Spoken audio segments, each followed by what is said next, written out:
Before I get to the first submitted question, I want to tell you a little bit about what I've done so far and why. So, we've opened up this channel, and the first thing I did was set out a 7-part series on what can we do right now if things are super stressful or they're breaking down, or maybe we already feel like roommates, or maybe there's built-in resentment in the relationship, or maybe we're on autopilot and we're just a little bit emotionally checked out from each other. What are some tweaks we can start making as of right now to start seeing some progress there? And then we can build on that once we're starting to feel a little bit better, building a better foundation with that information and all of that. There are couples who feel like therapy's not for them for whatever reason. They might say, "Well, I've tried it and it just wasn't a good fit. It didn't work." Or maybe the resources aren't there. We can't find what we're looking for near us or in the right price range, or maybe covered by insurance if we have insurance. So I'm bringing this to you so that there's no more barriers. You can start getting the information you need to start seeing a difference in your relationship. And I'm doing these live sessions because I know the way that one couple is going to apply it for their specific situation, what is and is not going to work for them, is going to be very different to the next person. As you go implementing it, as questions come up, I do have the link for submitting the questions at the bottom of every video so that I can come here and help cater the information to your situation if possible, or answer some clarifying questions. Time for our first submitted question. Michelle is the one asking this one. How can I get through to my partner to listen to me instead of automatically getting defensive when I bring up anything that's been bothering me? It's like every time I say something upset him, or maybe that upsets him, he has something that upsets him even more, and I'm left apologizing. Okay, I think I understand. Every time I say something that maybe like Michelle is upset about, he's got that one upping upsetness. I can understand that one. How can I get through to my partner so you can listen to me instead of getting automatically defensive? So what happens here is a very pervasive problem that actually I blame pop culture for. our our movies and our music and our books tell us that in arguments there has to be a winner and a loser. And if I'm more upset and I can somehow blame you for it, then I win and you lose. And you owe it to me. And now you have to do the repair work to fix things with me. Speaking to that belief in general, let's bust some myths here. We can both be hurt. We can both be upset about something. And the fact that you're hurt doesn't negate mine. And the fact that I'm hurt doesn't outdo yours.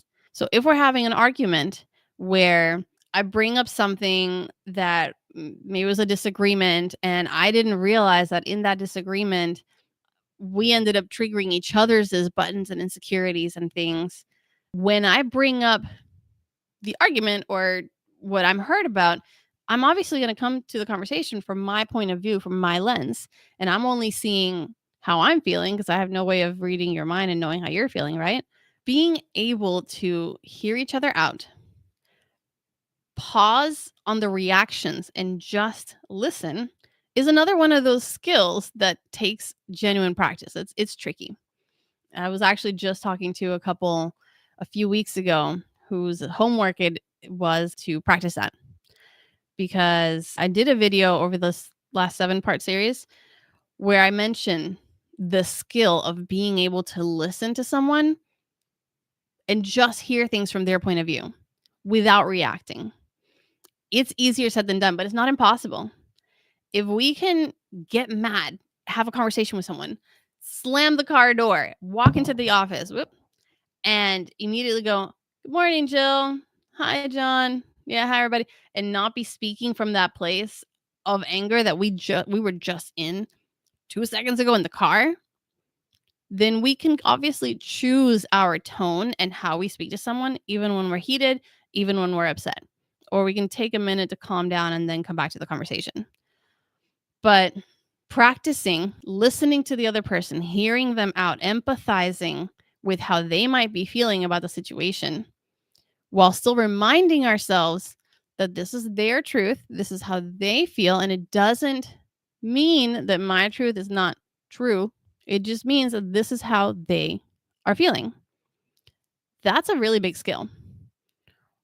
The order of how it should go is typically something along the lines of someone has to take turns being first. We can't both talk at each other or we won't listen. But whoever you decide goes first, let's say person A versus person B, right? Person A decides that they're going to be the listeners this time, and they give person B a chance to vent. What is it about our recent argument that hurt you the most? Why are you so upset? And person B is just like, you did this and you did that. And oh my gosh, I can't believe you, blah, blah, blah. While that's happening, person A, who is listening, should be actively practicing trying to hear person B out. And rather than thinking all of the reaction things or what they're going to say in response or how that's not true and that's not what I said and oh, but you hurt me more, that stuff will come. But in this moment of listening, the focus should just be how do they feel from their point of view? Even if their point of view were totally flawed. Let's say it's all a series of misunderstandings and they think this awful thing that is now causing them like they're hurt, but it's actually not true. That's not what happened. And as soon as I can clear things up, they're going to feel foolish for going that far in their heads, right? But all of the defending ourselves or explaining our side or talking about our hurt, which might be bigger than theirs or whatever, needs to, in this very moment, get pushed to the side and just pause to hear person B out and validate them, empathize with them, saying, I hear you. I could see how if I were in your shoes, I too would probably be feeling a certain kind of way. I hear you tell me that this hurt you in these kinds of ways. We're not admitting that they're right or they're wrong or anything like that. We're just making them feel heard. I hear you tell me that this event hurt you in this kind of way. Right? That's step one. Once person B is done venting and doing the thing, person A has been listening and will hopefully respond back with one of those like validating statements. We'll say, I hear you. Here's actually what I heard you tell me, right? You feel upset. You feel betrayed. You feel whatever you feel. We're not saying they're right or wrong yet. We'll get to that. But first, just let them feel heard. Let them feel seen, maybe for the first time ever. Who knows? If we got it right, person B is going to be like, yes, you understand. Finally. Thank you. Sometimes when I'm feeling sassy with my husband, I'll throw in a, was that so hard? Or, quick, check your pulse for me. Did that kill you? Like, was it so difficult to just hear me out? I probably shouldn't do that. But the point is that we know we nailed the validation, like hit the nail on the head when we see that reaction in them of like, yes, that's what I've been trying to tell you. Right. If we haven't gotten it right, if we misheard them, or maybe we missed part of it, or they didn't explain it quite right. So the way we validated kind of missed the mark somehow, you're going to see that reaction in them because they're going to go, no, that's not it. It's that, da, da, da, da, da, and they clarify. Somehow they will typically correct you. If you said, oh, I see how, that left you feeling betrayed, but maybe they weren't feeling betrayed. Maybe they were feeling insecure. I don't know, angry, whatever. They might say, I'm not betrayed. I'm trying to tell you that made me really mad. And explain. So they're going to correct you. So you're either going to get a, no, that's not it. Let me explain it. Or you're going to get a, yes, finally. Thank you. And they're going to like calm down a little bit. They're going to start coming down a few notches because something magical happens in us when we actually feel seen or we feel heard. That's why it's so important to do that first. Yeah. Then person A can be like, okay, I have heard you. We're going to address that in just a second. But can I have a turn now? Like, can I now tell you, like, I heard you out. Can you hear me out now? And now it's person B's turn to practice the same thing, to listen to person A talk about not the rebuttal, not the answer or the response to person B's like accusations or something. Just tell them what your experience is, what your point of view was, how you were hurt, maybe how much worse your hurt is if you have to. Although we shouldn't necessarily have to be comparing hurts because, again, it's not going to do anything to, doesn't invalidate or take away from the other person's pain. But if person A is now expressing how they feel and what happened and how everything, the way it went down, hurt me this and this kind of way, in theory, applying this practice correctly, person B should be practicing listening to person A from person A's point of view, how they would feel if they were person A, and understanding their truth, even if we don't agree. So hopefully, if this is done correctly, person B is listening, person A is finally getting it out there, and person B is like, okay, I have heard you now. I can understand how, from your point of view, you would be feeling this kind of way. I think I get it. Did I understand you correctly? And person A might be like, yes, you get it. Thank you. Or no, that's not quite it. And the correction. Regardless, we do this back and forth a few times. And a lot of the times, the problem doesn't even need to get solved. Once we feel that the other person has understood us and where we're coming from, sometimes the thing we were arguing about just dissipates. It's not even that important anymore. Other times, through this back and forth, the solution kind of presents itself. It's like, oh, so what we need to do is just make sure that the next time we don't, da da da da da. That's fine. Alternatively, once we both have felt seen and understood with our own version of the truth, we can then get into problem solving mode. But at that point, it just feels so much better because it's no longer you versus me versus who's more wrong and who's going to win the argument. It becomes we're a cohesive team together, and we're the problem is the bad guy.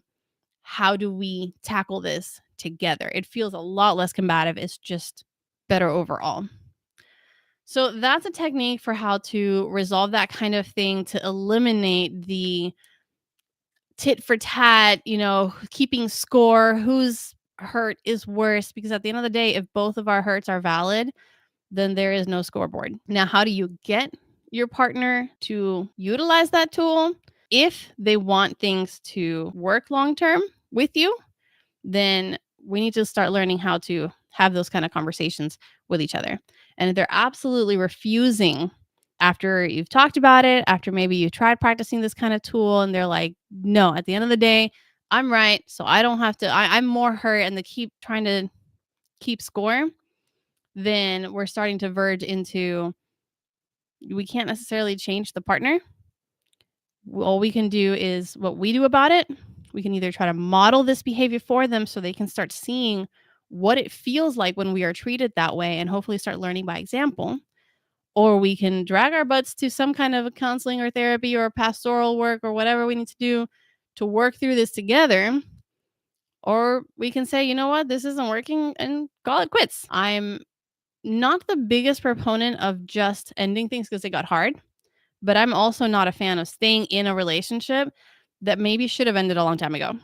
And I'm not saying that your situation, Michelle, is one of those, but I do have to allow for a tiny bit of room for if you're doing everything you can and you're seeking out resources and tools and help and you're trying to work through things together and they're still keeping up with toxic behaviors like one-upping each other despite trying to get help, despite constantly working on this, there are some people in this life who are just they're not going to change.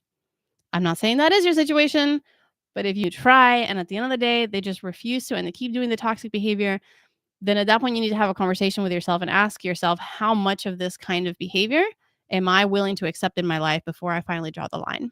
Thank you so much for submitting your questions. I look forward to doing more of these and answering more of your guys' questions, and I look forward to catching you on the next one.